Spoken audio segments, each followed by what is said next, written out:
America और Iran के बीच हाल ही में हुए सैन्य अभियान को लेकर अब सवाल उठने लगे हैं। ANI के अनुसार अमेरिका के राष्ट्रपति डोनाल्ड ट्रंप ने दावा किया है कि ऑपरेशन एपिक फ्यूरी अभी सभी लक्ष्य हासिल कर चुका है, लेकिन इस दावे पर अब खुद अमेरिका के अंदर से ही सवाल खड़े हो रहे हैं। अमेरिकन इंटरप्राइजेज इंस्टीट्यूट से जुड़े पूर्व पेंटागन अधिकारी माइकल रूबिन ने इस पर अपनी प्रतिक्रिया दी है। उन्होंने ANI से बातचीत में कहा कि अभी यह कहना जल्दबाजी होगी कि अमेरिका ने इस अभियान में जीत हासिल कर ली है। रूबिन का कहना है कि अगर ज़मीनी हालत अभी भी वैसी ही बनी हुई है तो सिर्फ बयान देकर जीत का दावा नहीं किया जा सकता। उन्होंने खास तौर पर स्ट्रेट ऑफ हॉर्मुज का जिक्र किया है। यह एक बहुत अहम समुद्री रास्ता है। यहाँ से दुनिया का बड़ा हिस्सा तेल गुजरता है। रूबिन ने कहा कि अगर ईरान अभी भी इस रास्ते पर जहाज़ों की आवाजाही में रुकावट डाल रहा है तो फिर यह कैसे माना जाए कि हालत सामान्य हो गए हैं या अमेरिका जीत गया है। इससे आसान भाषा में समझे तो अगर सड़क पर अभी भी जाम लगा है तो ये नहीं कहा जा सकता कि समस्या खत्म हो गई है। अब सवाल ये है कि आखिर अमेरिका को जीत साबित करने के लिए क्या करना होगा।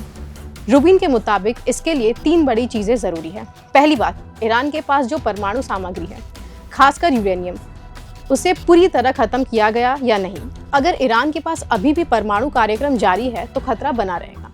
दूसरी बात, ईरान की मिसाइल ताकत, अगर उसके पास अभी भी मिसाइलें हैं तो वो उनसे इस्तेमाल कर सकता है, तो इसका मतलब है कि सैन्य खतरा अभी भी खत्म नहीं हुआ है।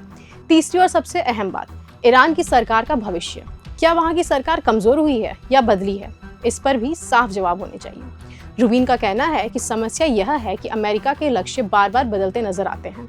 कभी कहा जाता है कि परमाणु कार्यक्रम खत्म करना है, कभी कहा जाता है कि मिसाइल ताकत खत्म करनी है और कभी सरकार बदलने की बात होती है।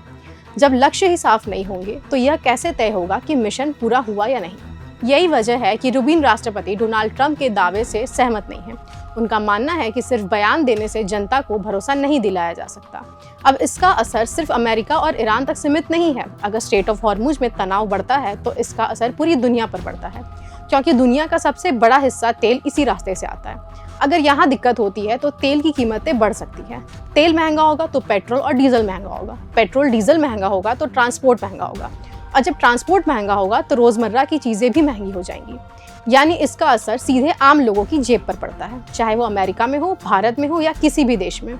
भारत जैसे देश जो बड़ी मात्रा में तेल बाहर से खरीदते हैं, उनके लिए यह और भी चिंता की बात है।